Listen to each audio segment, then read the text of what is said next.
ቆይ ምን ሆነሻል? እማ በጣም ነው የምወድሽ፣ ግን ደግሞ ልደብቅሽ አልፈልግም። ወላጅ እናቴ በጣም ናፍቀኛለች። ቆየት ነው ያለችው? በህይወት አለች ወይስ ሞታለች? እንዴት እንደሆነ ባላውቅም ሰራተኛውን የመጣችው ልጅ የሰላም ትክክለኛ ልጇ ነች። ደግነቱ ግን እኔንም እናቷንም አላስታወሰችም።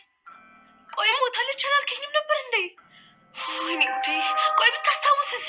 ሰላም ልጇ እንዳልሆንኩና ለገንዘብ ብዬ እንደቀረብኳት ብታውቅ እኮ ትገለኛለች። አሁን መፍጠን አለብን። ምክንያት ፈልጌ ከዚህ ቤት እንድትባረር ነው ማድረጋል። አደራ ሰላም ይህን ሚስጥር ካወቀች ሀብቱን አጠቃላይ ለብሌን ነው ትወርሳት። አንቺ ደግሞ መቼ ቢሆን ይቀራለች ትገድ። እሺ ለእሷ ችግር የለው፣ የምበላው ምግብ ውስጥ እከተዋለሁ። ብቻ ግን አንተ ልጇ እንደሆንኩና የዚህ ቤት ሙሉ ሀብት እንደወርስ የሚያደርግ ማስረጃውን በቶሎ አዘጋጅልኝ። እሱን አታስቢ፣ ያዘጋጅልሽ። አይ ምንም አልሆንኩም፣ ዝም ብዬ ነው። ገባኝ። ወላጅ እናቴን ስላገኘሁ አንቺን የምትወሽ መስሎሽ ነው? ከወላጅ እናቴ የበለጠ አንቺን ነው የምወድሽ። መቼም ቢሆን አንቺን በምንም ነገር አልለውጥሽም። ለዚህ ቻናል አዲስ ከሆናችሁ ሰብስክራይብ፣ ቪዲዮ ከተመቻችሁ ላይክ እያደረጋችሁ ቤተሰብ መሆናችሁን አትርሱ። እናመሰግናለን። አደራ በዛሬው ክፍል ላይ እንደሚከተለው አቀርብላችኋለሁ። አደራ እንግዲህ ይሄ ድራማ የሚጀምረው አንዲት እናት ልጇን እያፈላለገች እንዲሁም ደግሞ ከረጅም ዓመት በኋላ ከአረብ ሀገር ቆይታ የተመለሰች ሰላም የምትባል አንዲት ሴት አለች። ከዛም ባሻገር የሰላም አንድ ወንድም አላት። እሱ ወንድሟን ልጇን በአደራ መልክ ከሱ አስቀምጣት ከሄደችበት ጊዜ ጀምሮ ልጇን ማግኘትና እንዲሁም ደግሞ በተለያዩ ችግሮች ምክንያት ሰላም ወደ ሀገር ለመምጣት ባለመቻሏ ምክንያት ልጇ ጋራ ተለያይታ ረጅሙን ጊዜ ልታሳልፍ ችላለች። አሁን ላይ ግን ሰላም ልጅሽ ናት የተባለችዋን አንዲት ልጅ አምጥቶ በኃይሉ እንግዲህ ከቅፋ አድርጎላታል ማለት ነው። ይሄ ማለት ደግሞ የሰላምን ንብረት ሀብት እንዲሁም ደግሞ ያላትን ነገር ሙጥጥ አድርጋ በእሷ ስም እንድታዞርላትና እሷ እንድትወርስ ለማድረግ የተጠቀመው ዘዴ ነው። በኃይሉ እጅግ በጣም ብዙ ልጆችን ከቤተሰቦቻቸው ወላጅ አልባ አድርጎ በማደጎ መልክ እየወሰደ በየቦታው ላይ የጉልበት ብዝበዛ እንደሚያደርስባቸውና ብዙ ልጆች ከቤተሰቦቻቸው ተለያይተው እንደቀሩ አሁን ላይ ፊልሙ እያሳየ ይመጣል ማለት ነው። ይሄ ማለት ደግሞ ከበኃይሉ ጀርባ ብዙ ስራዎችና ሴራዎች እንዳሉ የሚያሳዩ ናቸው ማለት ነው። በኃይሉ አሁን ላይ እንደ ወንድም ሆኖ ቢቀመጥም የአደራ ልጁን ግን ይሄው አሁን ላይ አፈላልጌ አምጥቼልሻለሁ። ሀብት ንብረት ሁሉንም ነገር ያካበተችው ሰላም ከእስር ቤት በኋላ ነው። ምክንያቱም አረብ ሀገር እያለች በደረሰባት ችግር ምክንያት ለብዙ ዓመታት ስራ ታግዳ እንዲሁም ደግሞ ያሳለፈችውን ስቃይና መከራ በነገረችው ሰዓት ነበረ። በዛ ሰዓት ላይ እሷንም ልጁንም ሁሉንም ነገር ትታ የተቀመጠች ያክል ተመስሎት ውስጡ የተሰማው ቢሆንም አሁን ላይ ገንዘብ እንዳላትና ምንም ነገር እንደማይቸግራት ስትነግረው ግን የቋመጠበት በሌላ መንገድ ነበረ።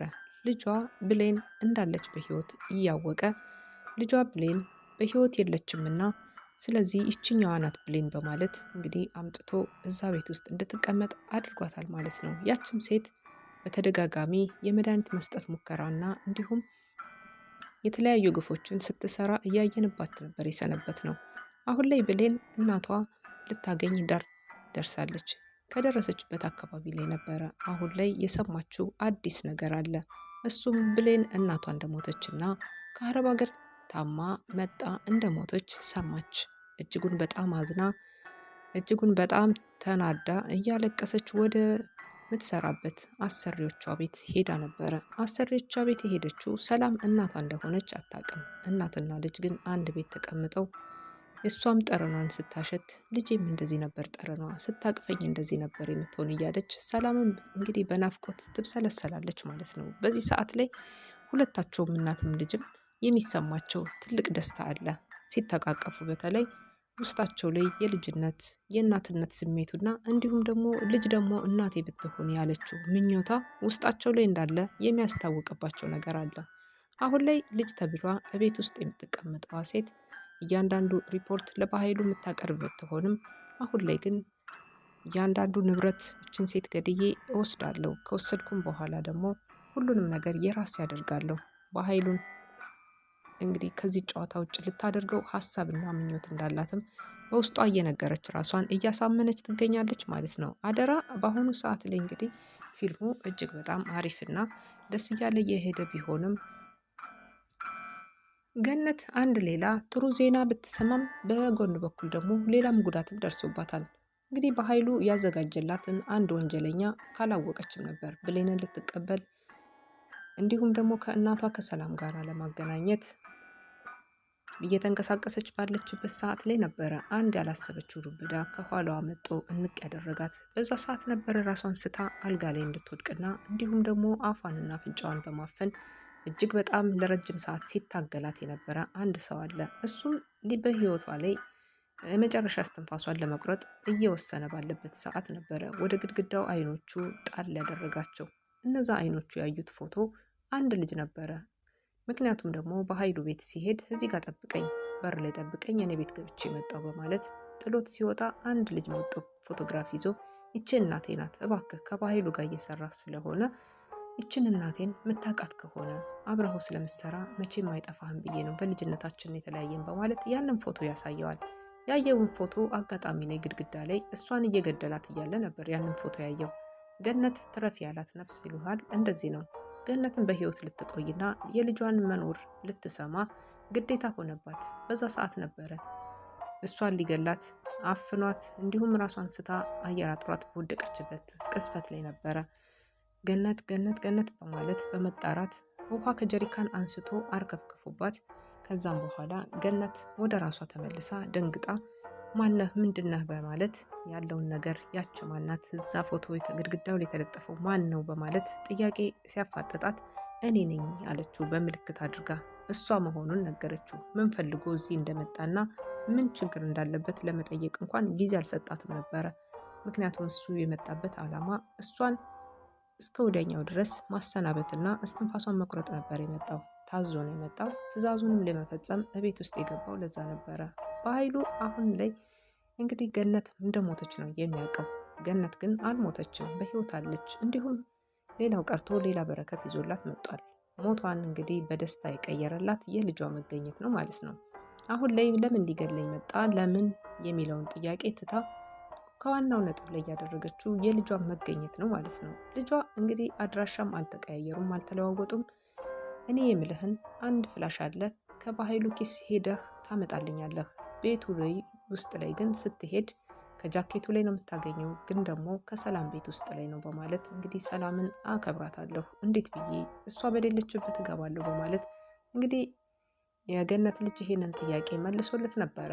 አሁን ላይ የበኃይሉ ተላላኪ እጅግ በጣም ብዙ ወንጀሎችን መስራት አቅም ያለው ይመስላል። እሱም በተጓዳኝ ደግሞ ተጎጂ ይመስላል። ምክንያቱም ይህንን ነገር የሚያደርገው አድፍጦ እሱን ለማጥቃት የተጠቀመበት ዘዴ ቢሆንም ሌሎችን ለመጉዳት ርህራሄ የለውም ማለት ነው። የሚፈልገው ነገር አንድ ነገር ቢኖረው ነው።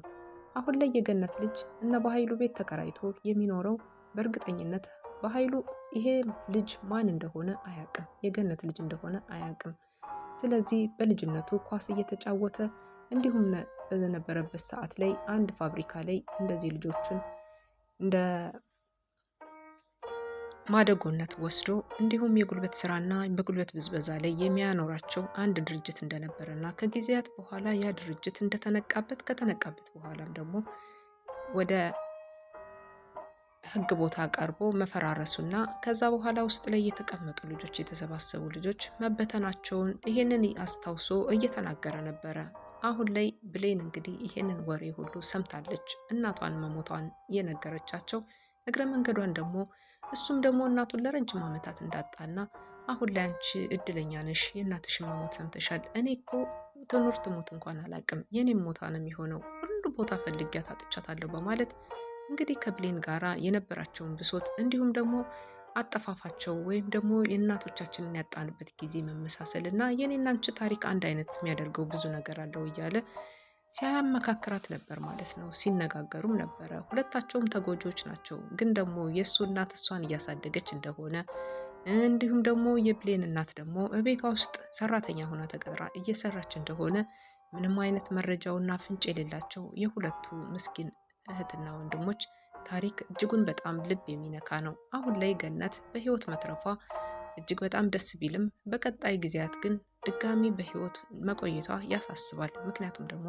አቶ በኃይሉ ጨርሳት ብሎ ነው የላከው እንጂ እንዲሁም በህይወት ተዋት አላለውም። አሁን ላይ ብሌን የእናቷን መሞት ሰላም ሞታለች። ከአረብ ሀገር ከመጣች ጊዜ በኋላ ታማ በጣም እንደሞተችና አሁን ላይ በህይወት እንደሌለች ሰምታለች ማለት ነው። ይሄ ማለት ለብሌን እጅግ በጣም ልብ የሰበረና እንዲሁም ደግሞ ከውስጧ ላይ ጸጸት የማይወጣላት ነው።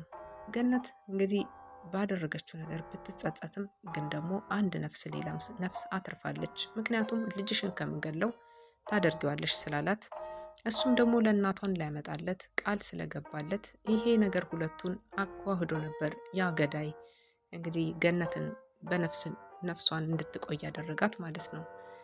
እጅጉን በጣም ደስ የሚል ድራማ እና አሪፍ ድራማ ነው።